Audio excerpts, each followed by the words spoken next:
And you're on to Hat Fact on a fine Tuesday afternoon, hot and humid in the city of Lagos. And we are set to roll on a show that promises to lead us everywhere but somewhere. All right, and so we will begin with the big three, and that's our discussion this afternoon. Top three stories we're going to be looking at on a number of issues, beginning with the court granting Omoyele Sowore bail. 52 days after he was detained, he's finally been granted bail. And together with that, we're going to also be looking at, my dear friends, the worst housing in the world, we understand, is in Nigeria, according to the United Nations. What can we do about this monumental embarrassment? And finally, a whopping 680 billion naira, total sum of running costs for lawmakers in Nigeria. But that's just part of the story.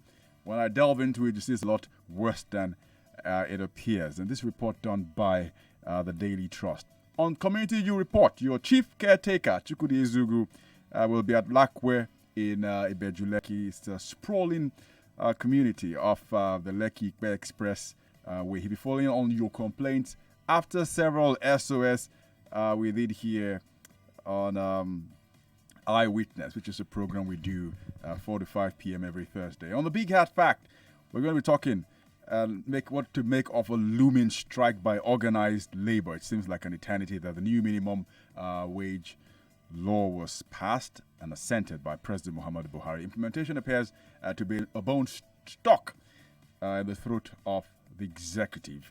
There will be news at the top of the hour all the way until 7, and a brilliant and engaging, intriguing drama, Lagosa, on the home stretch. So, ladies and gentlemen, we are set and ready to throw down. So fasten the seatbelts, and here we go with the big three, but right after this break. On the Big Three on 99.3 Cherry Info.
is the Big Three. The Big Three on Hard Facts On 99.3 Nigeria Info.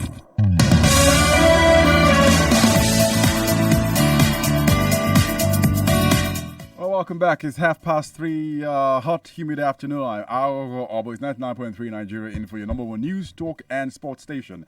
The United States, New York, United Nations headquarters, I see U.S. President Donald Trump addressing the 74th session of the UN General Assembly. President Buhari is in the United States also, too.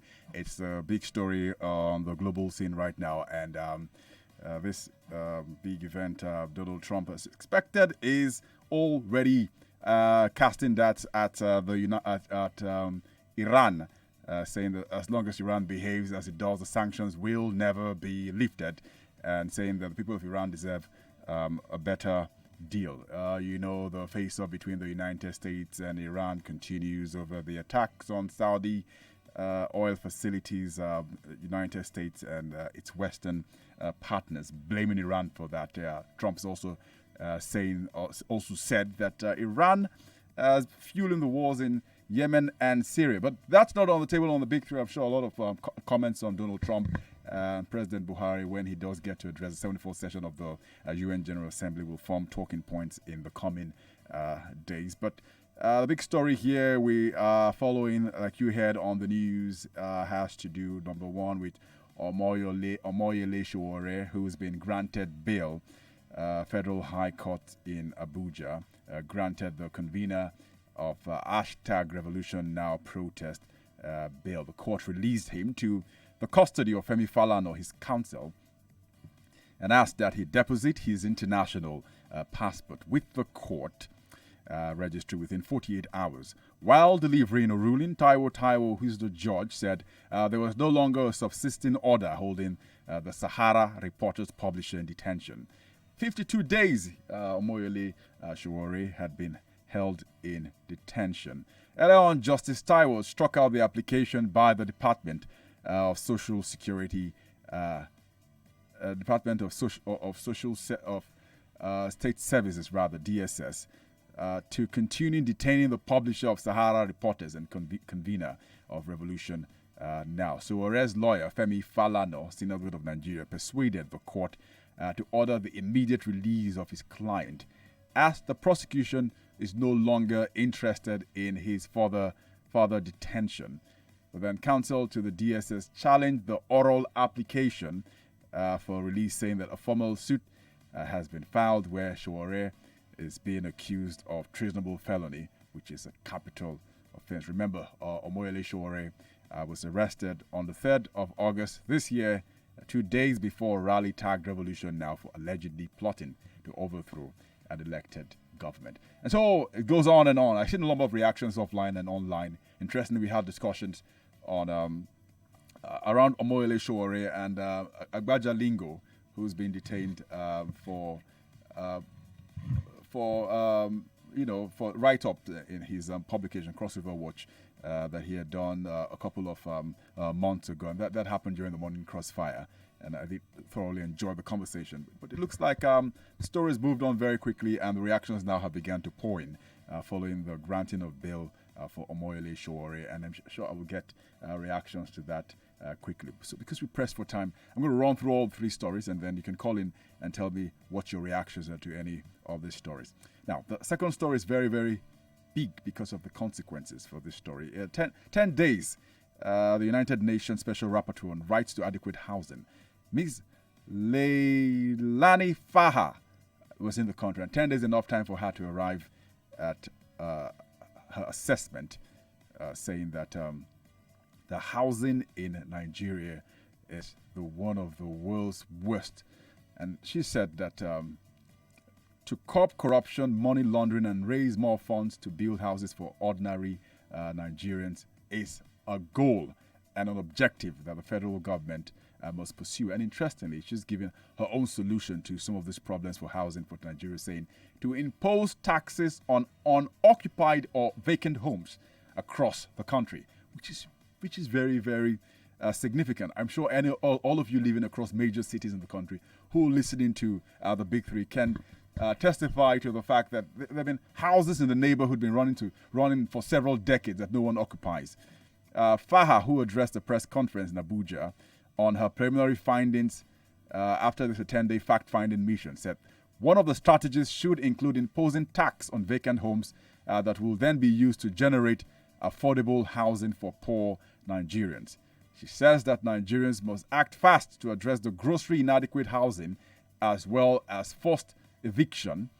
She further recommended the expropriation of vacant houses for public use, which means the takeover of vacant houses for public use, public purposes to address urgent housing needs. Now, this is her description of the state of housing in Nigeria, which she says is a complete crisis. There is no current national housing action plan or strategy. Private market housing is unaffordable for most. Rental housing is scarce. Requires tenants to have 1 to 2 years rent in advance. Those of you who think this is normal have something else to think about. That's what she said. She said that from her visits, Nigeria may have slums with most severe conditions anywhere in the world, adding that most of the slums lack access to basic needs such as water and roads. So this report goes on, and I'm sure that those of you who live in major cities and towns where we have several housing estates littered across, which haven't been occupied for decades, will have the opportunity to tell me what you think about the UN Special Rapporteur on adequate housing and what she has to say. And then also to get to the final story, which has to deal with the cost of governance. Now, this has been a report done by the Daily Trust, and this report says that in the senators who served in the immediate, that's the 8th National Assembly, received over 73 billion naira in 4 years as running costs. So the running cost is entirely different from the entire package. The running cost in 4 years, 73 billion naira for their offices without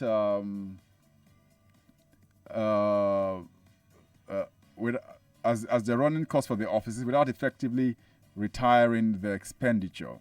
These investigations revealed that the amount was part of 150 billion naira approved by the Assembly and members of the House of Representatives as running. So those are big issues here. Now, the Revenue Mobilization, Allocation and Fiscal Commission does not have provision for running costs for members of the National Assembly, although sections 170917, A3 and 1796 of the financial regulations provide that no further advance will be given unless retirement on previous ones are made.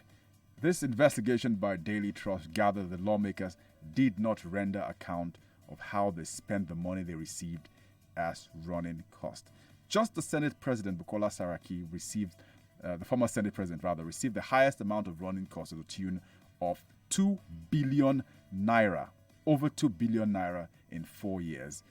When they do a breakdown of the monthly payment, it comes up to about 43 million naira as running cost, which will translate to about 523 million naira as running cost annually, followed by Ike Ekweremadu. His breakdown came up to then, as Deputy Senate President, to 1.5 million naira monthly running cost at 1.5 billion naira, monthly running cost of 31 million naira.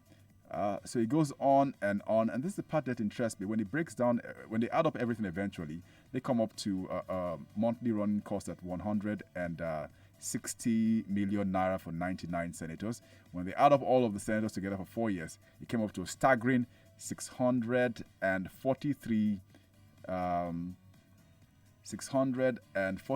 million naira. So this is huge when you think about a breakdown when they did take them one by one. I'll get into that once I come back from this break, and then I think I can take in a couple of calls before before our friends from before we Raleigh. Okay. I'll take a quick break, and we come back. I can talk some more before our friends from Raleigh Academy. Yes, have some financial education for us to learn from. So this is the big three. So keep listening. I'm Aghogho Oboh. Please don't go anywhere.